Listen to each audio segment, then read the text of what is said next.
Hi ಎಲ್ರಿಗೂ ನಮಸ್ಕಾರ ಮತ್ತು ನನ್ನ ಚಾನಲ್ಗೆ ಸ್ವಾಗತ. ಇವತ್ತು ಅವರೆಕಾಳು ಉಸ್ಲಿ ಮಾಡೋದು ಹೇಗೆ ಅಂತ ತೋರಿಸ್ತಾ ಇದ್ದೀನಿ.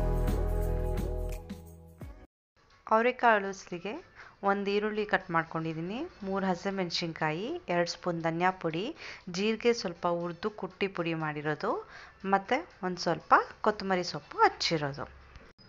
ಹಾಗೆ ಅದ್ರ ಜೊತೆಗೆ ಒಂದು ಬೌಲ್ ಕಾಯಿ ತುರಿ ತೊಗೊಂಡಿದ್ದೀನಿ, ಒಂದು ಸ್ವಲ್ಪ ಸಾಸಿವೆ ಮತ್ತು ಕರಿಬೇವು ಒಗ್ಗರಣೆಗೆ. ಈಗ ಒಂದು ಕುಕ್ಕರಲ್ಲಿ ಅವರೆಕಾಯಿ ಸುಲಿದಿರೋ ಉಂಡೆಕಾಳನ್ನ ಹಾಕ್ಕೊಂಡು ಒಂದು ಸ್ವಲ್ಪ ನೀರು ಹಾಕ್ಕೊಂಡು ಒಂದು ಸ್ವಲ್ಪ ಮುಳುಗೋ ಅಷ್ಟು ನೀರು ಹಾಕ್ಕೊಂಡ್ರೆ ಸಾಕು. ಮುಳುಗೋ ಅಷ್ಟು ನೀರು ಹಾಕಿ ಒಂದು ಸ್ಪೂನು ಉಪ್ಪು ಹಾಕಿ ಒಂದು ವಿಷಲ್ ಆಗೋವಂಗೆ ಬೇಯಿಸ್ಕೊಳ್ಳಿ. ಈಗ ಒಂದು ಬಾಣಲಿಯಲ್ಲಿ ಸ್ವಲ್ಪ ಎಣ್ಣೆ ಹಾಕ್ಕೋಬೇಕು. ಎಣ್ಣೆ ಹಾಕ್ಕೊಂಡು ಅದಕ್ಕೆ ಸಾಸಿವೆ ಮತ್ತು ಕರಿಬೇವು ಸ್ವಲ್ಪ ಚಟಪಟ ಅಂತ ಅಂದಮೇಲೆ ಒಂಚೂರು ಈರುಳ್ಳಿ ಹಾಕ್ಕೊಂಡು, ಆವಾಗಲೇ ಹಚ್ಕೊಂಡಿದ್ವಲ್ಲ ಒಂದು ಈರುಳ್ಳಿ, ಅದನ್ನು ಹಾಕ್ಕೊಂಬಿಟ್ಟು ಬಾಡಿಸ್ಕೋಬೇಕು. ಬಾಡಿಸೋದ್ಮೇಲೆ ಹಸಿಮೆಣ್ಸಿನ್ಕಾಯಿ ಹಚ್ಕೊಂಡಿದ್ವಲ್ಲ, ಹಸಿಮೆಣ್ಸಿನ್ಕಾಯಿ ಹಾಕಬೇಕು. ಹಸಿಮೆಣ್ಸಿನ್ಕಾಯಿ ಹಾಕಿದ್ಮೇಲೆ ಒಂದು ಸ್ವಲ್ಪ ಉಪ್ಪು ಹಾಕ್ಕೊಂಡು ಒಂಚೂರು ಫ್ರೈ ಮಾಡ್ಕೋಬೇಕು ಹಾಗೇನೆ. ಈಗ ಅದಕ್ಕೆ ಬೇಯಿಸ್ಕೊಂಡಿರೋ ಉಂಡೆಕಾಳನ್ನ ಹಾಕ್ಕೊಬೇಕು.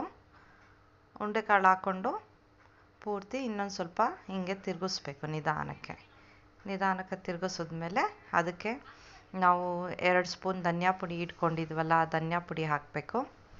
2 ಸ್ಪೂನ್ ಧನಿಯಾ ಪುಡಿ ಹಾಕಿದ್ಮೇಲೆ ಜೀರಿಗೆ ಪುಡಿ ಮಾಡ್ಕೊಂಡಿದ್ವಲ್ಲ, ಆ ಜೀರಿಗೆ ಪುಡಿನೂ ಹಾಕಬೇಕು 1 ಸ್ಪೂನು. ಹಾಕಿ ಇನ್ನೊಂದು ರೌಂಡ್ ತಿರುಗಿಸಿ ಚೆನ್ನಾಗಿ. ಅದಕ್ಕೆ ಹಚ್ಚಿರೋ ಕೊತ್ತಂಬರಿ ಸೊಪ್ಪು ಹಾಕ್ಕೋಬೇಕು. ಕೊತ್ತಂಬರಿ ಸೊಪ್ಪು ಹಾಕ್ಕೊಂಡು ಇನ್ನೊಂದು ರೌಂಡು ತಿರುಗಿಸಿ ನಿಧಾನಕ್ಕೆ. ಅದಕ್ಕೊಂಚೂರು ನೀರು ಹಾಕ್ಬಿಟ್ಟು ಕುದಿಸ್ಬೇಕು. ಕುದಿಸಾದ್ಮೇಲೆ ಒಂದು ಸ್ವಲ್ಪ ಹೊತ್ತು ಮುಚ್ಚಿಬಿಟ್ಟು ಹಂಗೇನೆ ಕುದಿಸಿ.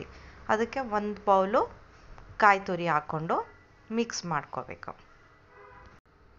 ಕಾಯಿ ತುರಿ ಹಾಕ್ಕೊಂಡು ಮಿಕ್ಸ್ ಮಾಡ್ಕೊಂಡ್ಮೇಲೆ ಒಂದು ಸ್ವಲ್ಪ ಉಪ್ಪು ಬೇಕಂದ್ರೆ ಹಾಕ್ಕೋಬೋದು ರುಚಿ ನೋಡಿಕೊಂಡು. ಆಮೇಲೆ ನೀರು ಹಾಕ್ಬಿಟ್ಟು ಚೆನ್ನಾಗಿ ಕುದಿಸಿದ್ರೆ ಇವಾಗ ನೋಡಿ ರೆಡಿಯಾಗಿದೆ ಉಸ್ಲಿ. ಅವರೆಕಾಳು ಉಸ್ಲಿ ರೆಡಿಯಾಗಿದೆ. ಅದು ಪೂರಿ ಜೊತೆ ತಿನ್ನೋದಕ್ಕೂ ತುಂಬ ಚೆನ್ನಾಗಿರುತ್ತೆ, ಚಪಾತಿ ಜೊತೆನೂ ತಿನ್ಬೋದು. Thank you for watching my videos. Please subscribe for more videos. ಧನ್ಯವಾದಗಳು.